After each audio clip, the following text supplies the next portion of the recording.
যখন আল্লাহ রাব্বুল আলামিনের নির্ধারিত সময় চলে আসবে তখন কিয়ামত সংগঠিত হবে। তিনি কিয়ামত সংগঠনে দায়িত্বশীল ফেরেশতাকে সিংহায় ফুৎকার দিতে নির্দেশ দিবেন। সে একটি ফুৎকার দিবে, ফলে জমিন ও পর্বতমালা সরিয়ে নেওয়া হবে। এক আঘাতে সব চূর্ণ বিচূর্ণ হয়ে যাবে আর আকাশ বিদীর্ণ হয়ে যাবে। গ্রহ নক্ষত্র খসে পড়বে, আলো চলে যাবে, সমুদ্রগুলো উত্তাল হয়ে যাবে, দুষ্ট মানুষগুলো তখন মরে যাবে। কিয়ামত তখন কায়েম হবে। কিয়ামত যখন কায়েম হবে তখন পৃথিবীতে শুধু খারাপ মানুষের বসবাস থাকবে। আল্লাহ রাব্বুল আলামিন কুরআনুল কারীমের মধ্যে বলেন, ইয়া আইয়ুহান নাসুত্তাকু রাব্বাকুম ইন্না জালজালাতাস সাআতি শাইউন আযীম ইয়াওমা তারাউনাহা তাযহালু কুল্লু মুরদিআতিন আম্মা আরদাআত ওয়া তাদউ কুল্লু যাতি হামলিন হামলাহা ওয়া তারান নাসু সুকারা ওয়া মা হুম বিসুকারা ওয়ালাকিন্না আযাবাল্লাহি শাদীদ। হে মানুষ, তোমরা তোমাদের রবকে ভয় করো। নিশ্চয়ই কিয়ামত প্রকম্পন এবং ভয়ঙ্কর ব্যাপার। যেদিন তোমরা তা দেখবে সেদিন প্রত্যেক স্তন্য দানকারিণী আপন দুগ্ধ পোষ্য শিশুকে ভুলে যাবে এবং প্রত্যেক গর্ভধারিণী মা তার গর্ভপাত করে ফেলবে। তুমি দেখবে মানুষকে মাতাল সাদৃশ্য, অথচ তারা মাতাল নয়। তবে আল্লাহ তাআলার আযাবই সবচেয়ে কঠিন হবে। যখন সিংহায় ফুৎকার দেওয়া হবে, একটি মাত্র ফুৎকারে জমিন ও পর্বতমালাকে সরিয়ে নেওয়া হবে এবং মাত্র একটি আঘাতে এগুলো চূর্ণ বিচূর্ণ হয়ে যাবে। ফলে সেদিন মহা ঘটনা সংঘটিত হয়ে যাবে আর আসমান বিদীর্ণ হয়ে যাবে। ফলে সেদিন তা হয়ে যাবে দুর্লভ বিক্ষিপ্ত। ফেরেশতাগণ আসমানের বিভিন্ন প্রান্তরে থাকবে। সেদিন তোমাদের রবের আরশকে 8 জন ফেরেশতা তাদের ঊর্ধ্বে বহন করবে। সেদিন তোমাদেরকে উপস্থিত করা হবে, তোমাদের কোনো গোপনীয়তায় গোপন থাকবে না। আজকে তোমরা গোপনে গুনাহ করে একটু কি সেই মহান সত্তার কথা মনে আসে না, যিনি আমাদেরকে ধরাশায়ী করবেন? যখন আসমান বিদীর্ণ হবে আর যখন নক্ষত্রগুলো ঝরে পড়বে আর যখন সমুদ্রগুলোকে একাকার করা হবে আর যখন কবরগুলোতে উন্মোচন করা হবে, তখন প্রত্যেক মানুষ জানতে পারবে সে যা আগে ঘটিয়েছে এবং সে যা পিছনে রেখে গেছে সমস্ত কিছুই তার কাছে উন্মোচিত হবে। আল্লাহ তাআলা বলেন, তোমাদেরকে যা কিছু ওয়াদা দেয়া হয়েছে তা অবশ্যই ঘটবে। যখন তারকারাজি আলোহীন হয়ে যাবে, আকাশ বিদীর্ণ হবে আর যখন পাহাড়গুলি চূর্ণ বিচূর্ণ হয়ে যাবে আর যখন রাসূলদেরকে নির্ধারিত সময়ে উপস্থিত করা হবে বিচার দিনের জন্য, মিথ্যারোপকারীদের জন্য সেদিন দুর্ভাগ্য হবে। আর সেদিন আমি পাহাড়কে চলমান করব এবং তুমি জমিনকে দেখতে পাবে দৃশ্যমান। আর আমি তাদেরকে একত্র করব অথবা তাদের কাউকে ছাড়বো না।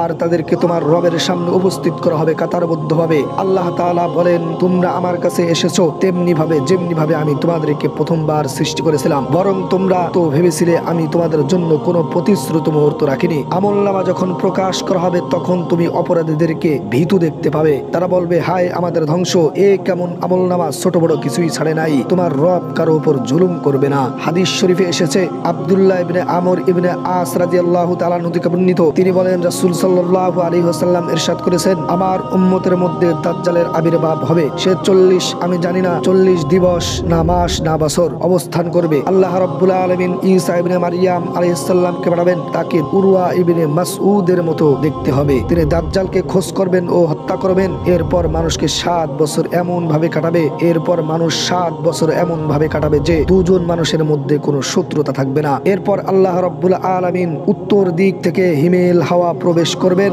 যাদের অন্তরে বিন্দু পরিমাণ ঈমান থাকবে তারা সকলে মৃত্যুবরণ করবেন। ঈমানদার ও ভালো মানুষ কেউ বেঁচে থাকবে না। যদি কেউ সুরক্ষিত গুহায় প্রবেশ করে তাকেও এই বাতাস পেয়ে যাবে। রাসূল সাল্লাল্লাহু আলাইহি ওয়াসাল্লাম থেকে আরো শুনেছি যে দুরাচারী মানুষগুলো অবশিষ্ট থাকবে, পাখির মতো দ্রুত আর বাঘের মতো হিংস্র। তারা ভালোকে ভালো হিসেবে জানবে না আর মন্দকে মন্দ হিসেবে জানবে না। শয়তান মানুষের আকৃতিতে তাদের কাছে আসবে এবং বলবে, তোমরা ভালো কাজে সাড়া দাও না কেন? তারা বলবে, তুমি আমাদের কি করতে বলো? সে তাদের মূর্তির উপাসনা করতে আদেশ করবে। তারা সুন্দর জীবনকরণ নিয়ে জীবনযাপন করবে। অতঃপর একদিন সিংহায় ফুৎকার দেয়া হবে, তখন সব কিছু ধ্বংস হয়ে যাবে। এরপর একদিন প্রচন্ড বৃষ্টি বর্ষিত হবে। এই বৃষ্টির কারণে মানুষের দেহগুলো উদ্ভিদের মতো উদ্দিত হবে। এরপর আবার সিংহায় ফুৎকার দেওয়া হবে, তখন মানুষেরা দাঁড়িয়ে যাবে, এদিক সেদিক তাকাতে থাকবে। তারপর বলা হবে যে, হে মানুষ সকল, তোমাদের রবের দিকে আসো, তোমরা দাঁড়িয়ে যাও, তোমার জিজ্ঞাসাবাদ করা হবে। এরপর আল্লাহ তাআলা বলবেন, জাহান্নামীদেরকে বের করো। জিজ্ঞাসা করা হবে, কতজন থেকে কতজন বের করে আনবো? তখন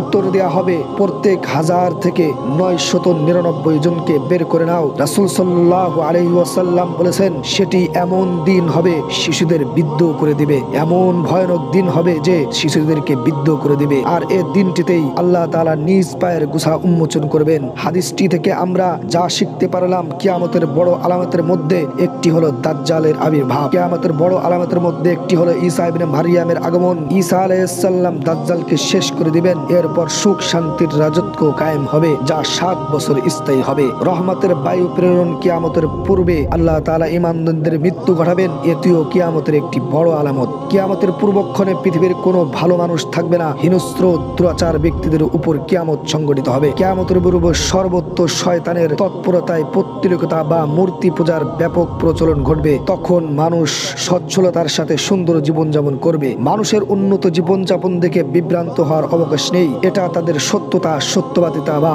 গ্রহণযোগ্যতা তার আমল নয়। প্রথম সিংহায় ফুৎকারে পৃথিবীর সবকিছু ধ্বংস হয়ে যাবে, আর দ্বিতীয় ফুৎকার মানুষ জীবন ফিরে পাবে। মুষলধারে বৃষ্টির মাধ্যমে আল্লাহ রাব্বুল আলামিন মানুষকে পুনরুজ্জীবিত করবেন।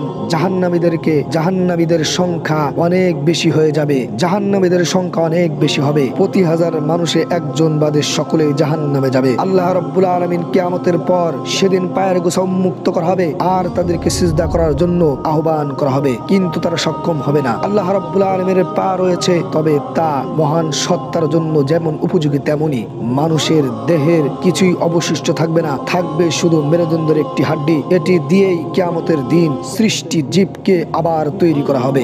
দুনিয়াতে যে সকল মানুষ আল্লাহকে বাদ দিয়ে অন্যের ইবাদত বন্দিকে করেছে, কিয়ামতের দিন তারা তাদের অনুসারীদের প্রত্যাখ্যান করবে। এমনি ভাবে আল্লাহ তাআলার বিধিবিধান না মানে যে সকল নেতাদের নির্দেশ পালন করা হয়েছে, তারাও সেদিন তাদের প্রত্যাখ্যান করবে। আল্লাহ তাআলা বলেন, এরা তাদের ইবাদতের কথা অস্বীকার করবে এবং তাদের বিপক্ষ হয়ে যাবে। এইভাবে আল্লাহ তাআলা তাদেরকে আমল সমূহ দেখাবেন। যারা আল্লাহ তাআলার দিনকে বাদ দিয়ে বিভিন্ন পীর, দরবেশ, নেতা, নেত্রী, দেব দেবীর অনুসরণ করেছে, তাদের অবস্থা এমনই হবে। কিয়ামতের ময়দানে তারা সেদিন আল্লাহ তাআলার সম্মুখে পরস্পরকে প্রত্যাখ্যান করবে।